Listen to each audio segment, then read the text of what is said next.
How's it going, Lobo? Happy to be back on the show. Yeah, thanks for coming on. You're actually a hard guy to get a hold of for all the right reasons. You're very gracious, but you're very, very busy traveling around. And as you said, your dance card seems like perpetually full, but I just want to thank you for the time coming up on here. So we're at the 2024 Rural Investment Symposium. What are your thoughts so far about the conference and that sort of thing and the energy that we're here? I'm a due diligence guy. But this is probably like one of my top 2 favorite conferences. The people it seems to attract seem to be my type of people, like people who want to do due diligence, who want to ask these companies questions.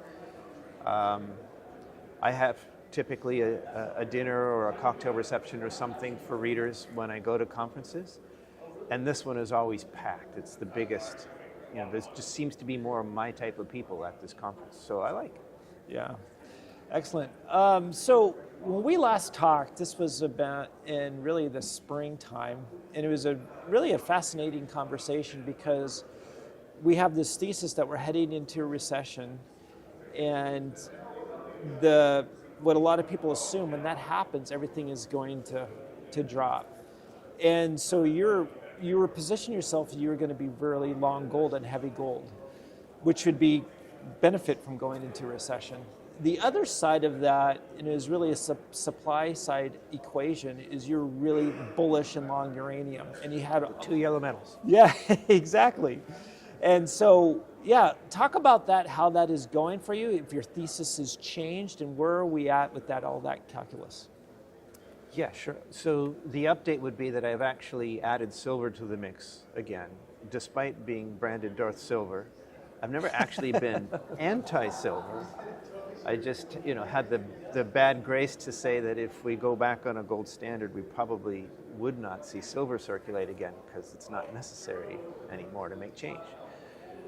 Hence Darth Silver. But, that wasn't a bearish case for silver, as a commodity or. So I'm not digressing. The point is that the thesis is still there, but if you like gold, and silver is still acting like gold, which it is, and it hadn't been for some while. It was correlating more closely with copper than gold when you and I last spoke, or before that. And then this year it started to change, and then this year with gusto, you could really see it starting to move more like it should, as a monetary metal should, with gold and less like copper. So I responded to that data, and I've added silver back to my shopping list.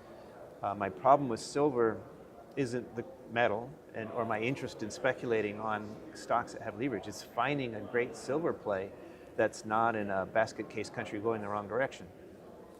So on the bright side, that makes for a limited number of choices, so it's easier in a way, a smaller field to pick. But the update is, one, uranium has played out almost exactly as I would have guessed, and I didn't know. Nobody knows the future. I have no crystal ball. Uranium at this conference last year was my top pick. Well, a conference full of gold bugs, and I said uranium. And I've had people come up to me at this conference and say, "Boy, you were right." Right.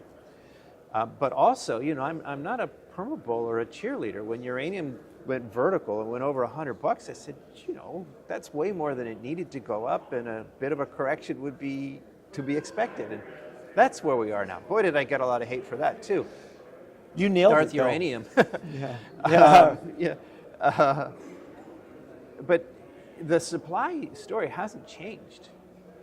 Yes, okay, high prices have incented new production, but that takes years to come online, and it remains to be seen. The world's 2 largest uranium producers are ramping up. The biggest and lowest cost, that one price-setting producer has already yanked guidance for this year, hasn't provided guidance for next year. You know who I mean, right? So that's huge. If you were worried about high prices, securing high prices right away, and the world's biggest and lowest cost producer says, sorry, we're not going to be able to do what we thought we would, that's a big deal. And that other shoe, 2025 guidance, should drop soon. That's interesting. Like, this isn't just imminent or inevitable. This should happen like this month. And if it doesn't, that will tell you something. And the other one, they say, yeah, our two big mines were going to be up, full steam this year, but they haven't actually done it yet. And just about everybody else who's tried has run into A, B, C, D, X, Y, Z problems. So it remains to be seen if they can actually deliver that. But even if they do, it's not enough supply to say, okay, prices are going to go down. Like, the mine supply has never really been enough. It's been secondary supply that's been the variable, and Sprott hoovered that up. Right. So that thesis is still strong. People are getting bored. It's in the mid 80s. It's it corrected and it hasn't gotten up again. And people have such short attention spans that it hasn't quite gone back to being hated the way it was in 22. Right. But it's gotten to be boring, which is pretty good if you're a buyer. So I like the thesis. The thesis is it's playing out, I think, more or less as one should reasonably expect it to. And I think that's great. I think that's anybody who missed the big run-up in uranium last year, I think this is their chance to load up on uranium stocks. Don't be crazy. Don't chase anything at a multi-year high, but look for the ones that have corrected and still actually have uranium in, not just in the name of the company. Right. And the gold thesis, I have to say, okay, well, here we are, close to 2,400 again. You can say, Lobo, you nailed that. But I didn't. The reasons why I said gold will go up, as you were talking about the recession, and which is good for gold, and then the Fed pivoting and all that, hasn't happened yet. So being right for the wrong reasons is still wrong in my book. I don't want to toot my horn and say, yeah, okay, never mind what I said, gold's up, so we're fine. If I'm an analyst and what I said was wrong, that matters. That's material. But the update actually, I think, is very positive. If all those reasons why I think gold should go higher are still on the table, then gold goes higher from a much higher base. If 2,300 is the new 2,000, or 1,900, 2,000, that's extremely bullish. I didn't even want to say where the gold-dollar exchange rate goes because it sounds like I'm a tinfoil hat wearing kind of guy if I say it. But it's like, just think what 10 or 20% up on gold now from now, 10%, $230 more from where we are now. What does that do to the price? 20% is 460, almost $500 from where we are now. What is that? Those are some pretty eye-popping numbers that already, even where we are now, has mainstream media talking about it. So I'm very bullish. You say, well, wait a minute. Why should we assume that what you said is going to happen? It hasn't happened. Well, when you and I last spoke, and I'm sorry for the long-winded answer, but I'm winding down. This is the answer to your question. When you and I last spoke, Team Soft Landing was morphing into Team No Landing. It seemed like, the premature victory laps were running up a whirlwind of all these people saying, well, if there's no recession by now, we're not going to have a recession. Right? You remember that this was the context. And so I was really the lone wolf. Well, not quite. They're the Peter Schiffs of the world. I'm not totally alone. But we were the vast minority while Team Soft Landing, No Landing was declaring victory. And now that has started to change. The narrative has shifted back, like particularly the weakening, not just one statistic, but number after number, stat after stat of the cracks in the labor market are finally starting to show up, and it's affecting the consumer, retail sales. So that's the pillar of American exceptionalism, and it's starting to tremble, if not show signs of serious distress. So I think that I'm right, and I will be shown to be right this year. This is very uncommon for me because I'm not Mr. Prediction, Mr. Crystal Ball. But I do think it's starting to not just be inevitable or imminent. We're seeing in the data that it's starting to happen now. And so either I'm right or I'm wrong. And I think I'll be right. I think this year that will be very beneficial for the gold-dollar exchange rate and long-suffering gold bugs with their gold stocks, as long as they actually have gold in them. Not just moose pasture exploration. Yes. Right? This is a Rick Ruleism. We're at Rick. If it doesn't have any gold besides on the name of the stock certificate, then you need to worry. Yes. But if you actually have gold, leverage to gold, or are building a gold mine, a pre-production sweet spot, right? Or you're a producer that your margins are going to go up, or some deliverable value, or you're a successful explorer that's drilling off a deposit. Yeah, I think we're going to see our payday. So I'm pretty excited. Yeah. So I guess my question is why do you think, and I agree, I think your thesis is playing out as we speak, and it's going to play out more significantly in the future, meaning within the next few to several months. Yeah. As far as which is, sorry, dear audience, if you don't, I mean, like this is really unusual for me. I do not make predictions. I'm just happy if I generally get the price direction right. Right. But better or worse, I'll be flat out wrong if I'm flat out wrong. But I see this happening now. Yes. Starting. So why, I guess, what's the reason why it's taken the trajectory, I should say the delay that it has?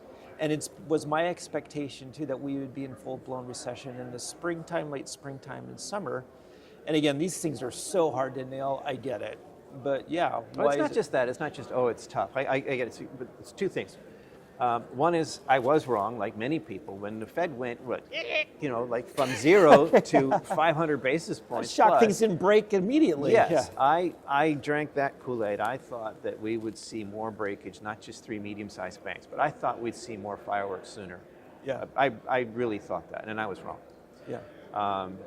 And now in hindsight, we see, okay, a lot of corporates, papered up with, dirt cheap financing, 0 rates.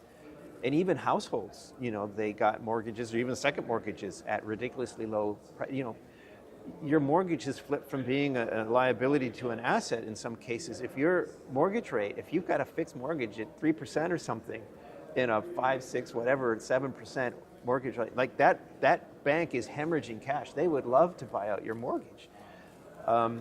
So there was a fair amount of insulation from this shock. Like the shock was real. That really was a record-breaking shock. Mm-hmm. People like to say, oh, well, Volcker went from, more than 5% at once. Well, not at once, but you know what I mean. Yeah. He went more than 5%. Yeah, but he wasn't starting from 0. Right.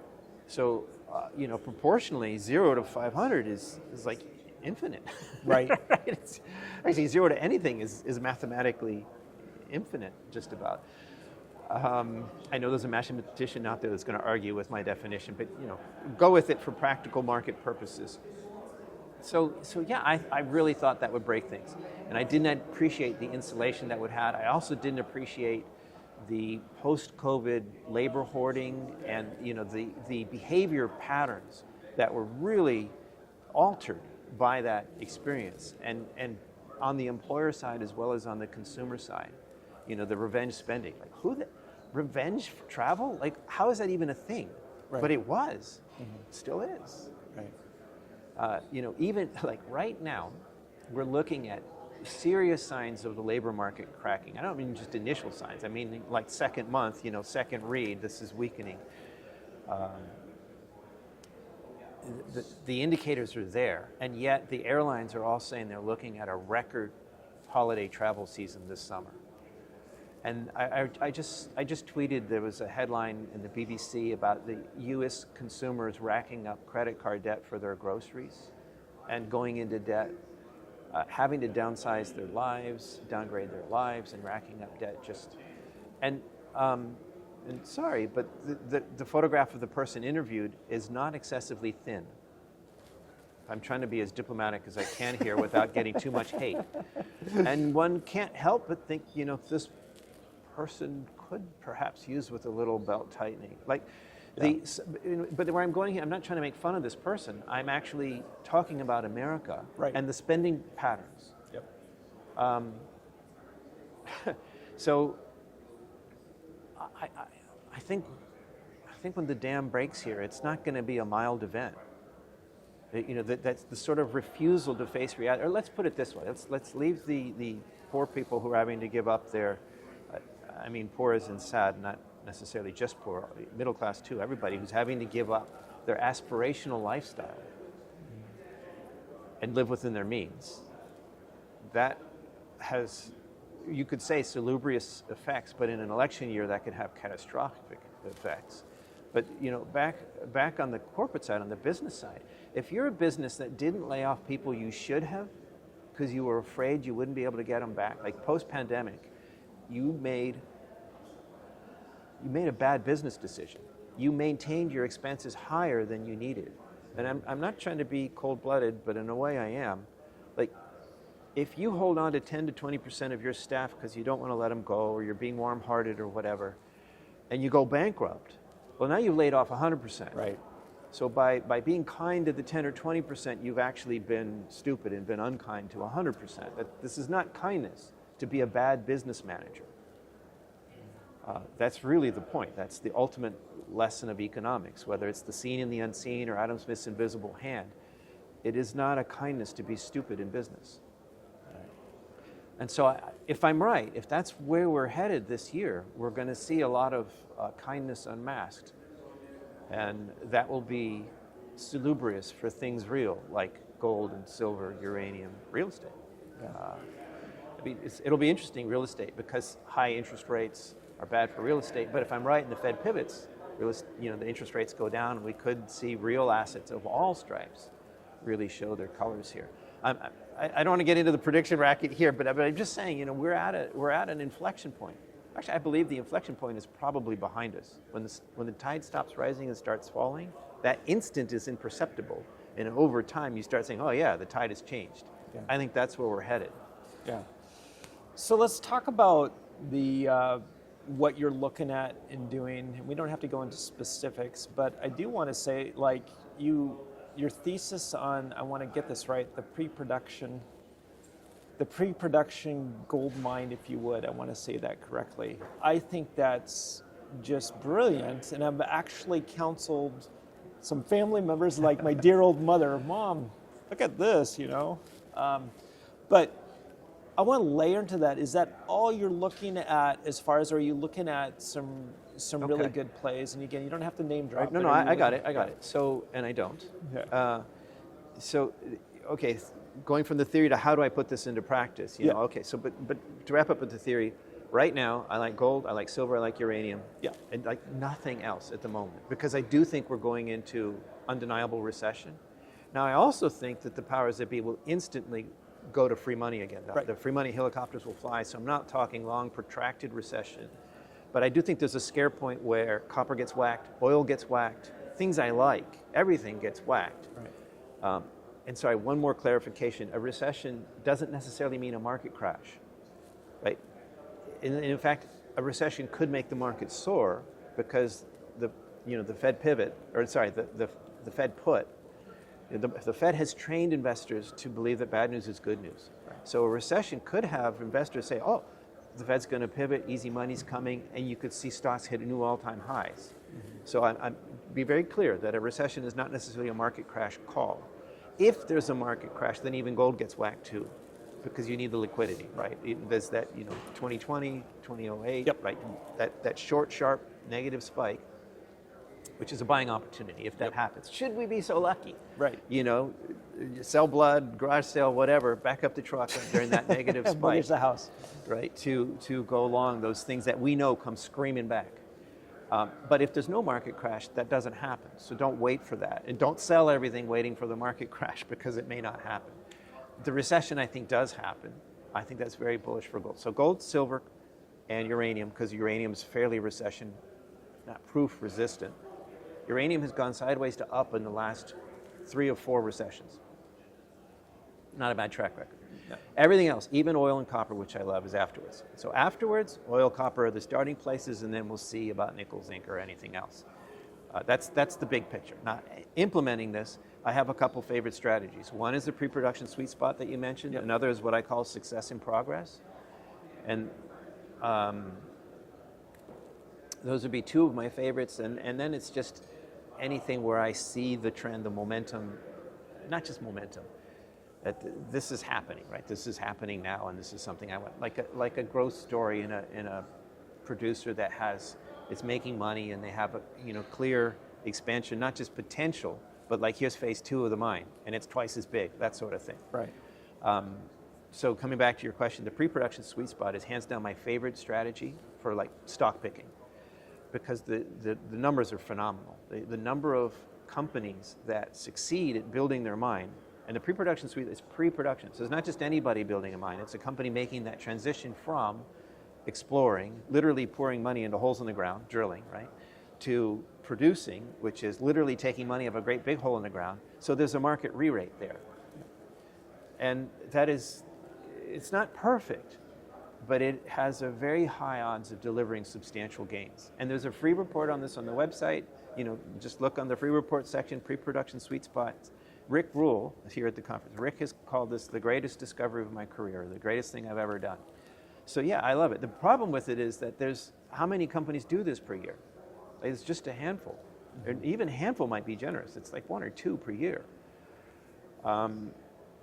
So maybe I'm impatient, but I need a bigger portfolio than just a couple stocks at a go. Mm-hmm. So I'm looking for other things like we just mentioned. The other one I call Success in Progress. It's also a free article on the website you can search for. And the idea there is nobody, not Rick Rule, not Doug Casey, nobody knows who's going to make a discovery before they make it. You can help the odds by picking a good prospect generator. I like prospect generators, royalty generators. It's another, I wouldn't call it a strategy, it's a category. Mm-hmm. But nobody knows who's going to make a discovery. But the point of Success in Progress is that it's not a singular point in time. Sure, that discovery hole, 200 meters of 2 grams or something like that, woohoo, the stock doubles overnight. Yeah, okay. Nobody can predict that. But the point is that's not the end of the discovery. Like that's the first hole. What happens afterwards?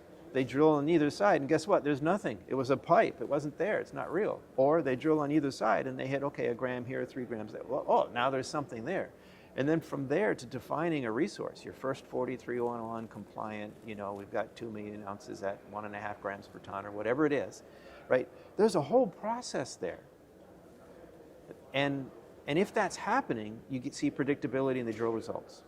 That's what I call success in progress. Doesn't always win, doesn't always work, but it takes a huge amount of all of the pre-discovery risk is gone. You're now betting on something that, this has predictability. Mm-hmm. In a world of speculation, predictability is the cat's meow. Yes. So I really like those 2 strategies. Yeah, and they have a lot of data, and there's a lot of calculus to both. I'm a cold-hearted, calculating wolf. So Lobo, do you really need no introduction, but I'd love for you to give your website, and you mentioned these articles. How can people find you? And again, yeah, please share that with our viewers. So I need no introduction. It's funny, I say I'm a cold-hearted wolf, and you say Lobo is the next word, which means wolf in Spanish. I should clarify for anybody that doesn't know, I wrote under the name Louis James for Doug Casey for almost 15 years. I worked with Casey Research. That's the backstory. I went independent in 2018. I am the independent speculator, and the website is theindependentspeculator.com. And the simple sell here is, forget, handing me money. Sign up for the free letter. You may like it, you may not. The one thing I can promise is I will not spam you. I hate that flood of daily advertisements and stuff. You get 1 email per week. You can see how I think, see how I work, and decide whether you want me to be your due diligence guy. Excellent. I will put all of this in the show notes, both on YouTube as well as Spotify and Apple Podcasts. They'll all be in the show notes. Lobo, I just want to thank you so much for your time. It's great to see you. Thank you, Andy. You bet. Thank you.